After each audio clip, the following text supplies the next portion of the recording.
Muling magkakasubukan ang mga dati ng magkakalaban sa politika sa karera sa pagka-alkalde ng Caloocan. Lahat sila veterano ng maituturing sa politika. May report si Bernadette Reyes. Sinuyod ng mga Echeverria ang Caloocan South kanina para mangampanya.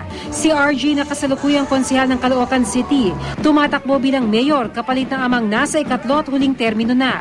Dahil naging 9 na taon na po akong konsehal ng lungsod ng Caloocan at nahirang bilang Pangulo ng Barangay sa buong Pilipinas, kaya mas alam ko kung paano napatakbo ang lungsod ng Caloocan. Katunggali ni RJ si Caloocan 1st District Representative Oscar Oca Malapitan.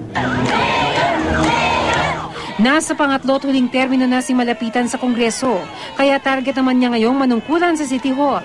Kahapon nanuyo sila sa Barangay Bagong Silang. Ako marami na akong natulungan. Marami akong proyekto at 18 taon na ako rito.